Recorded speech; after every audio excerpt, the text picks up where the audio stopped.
there's many buckets to discuss. I'm just talking about the basics today, which is that security bucket and that wealth operating system bucket that's going to get you to financial freedom coming in without you doing a thing.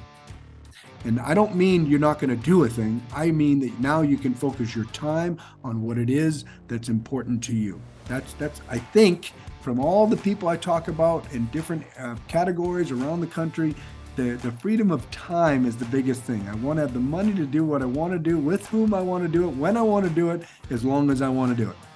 And that's really the goal for all of us, right? And then so let's, going back to the income, you're going to revisit this slide. We've got active, passive, and passive residual income, right? So let's talk about expenses, right? Because there's 4 different things. A lot of people don't realize the most, and I'm going to go in the order of biggest checks that we're going to write. As entrepreneurs, as real estate investors, we're going to write checks, guys.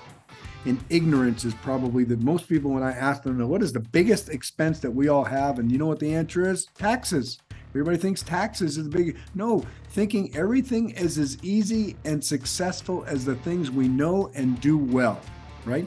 And that's taking a house flipper, thinking he's going to do, I won't even say crypto because that's not a good example, but thinking he's going to do something else that is outside of his wheelhouse and have the same ease of success that he has in his business, right? In his real estate.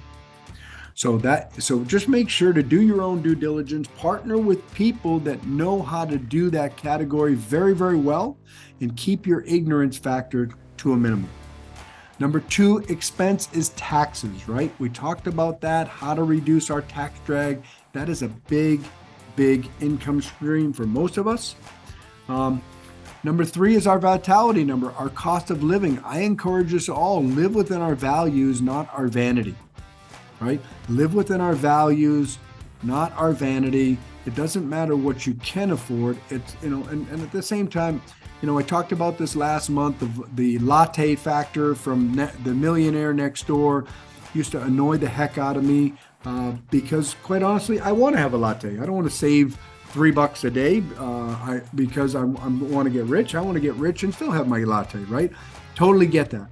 But at the end of the day, I'm just going to call out the obvious. You all see, just like I see, people on Facebook that are duplicating people that have earned that vacation for 20 days that haven't earned that vacation for 20 days. Everybody with me? Everybody's at a different season of life. Just because other people have that lifestyle, they're further along on the railroad tracks than you. They've earned and have the financial vitality to be able to afford that vacation. Maybe we should wait until we're at the same place in our season walk, our financial season walk, before we make those decisions. That's why I say live within our values, not our vanity. And then fee drag. You want to be aware of what your advisors are costing and making sure the value is there. I have had the same advisors have cost me the same or a little more over the years and see the value dissipate more and more every single year. Either A, because I am not their biggest client anymore, or B, just because they're getting stagnant and complacent and forget the importance of their old-time customers. So just be aware of your fee drag. Be aware of that, 100%. And then inflation, now more than ever, right? Now more than ever, we got to keep in mind as we figure out what our vitality number is, things are not going to cost the same when it's time to retire, right? So you want to be adding that number every single year. And by the way, if you want to know the easiest way to know what your vitality number is, what your monthly cost of living is, I would personally recommend a personal P&L.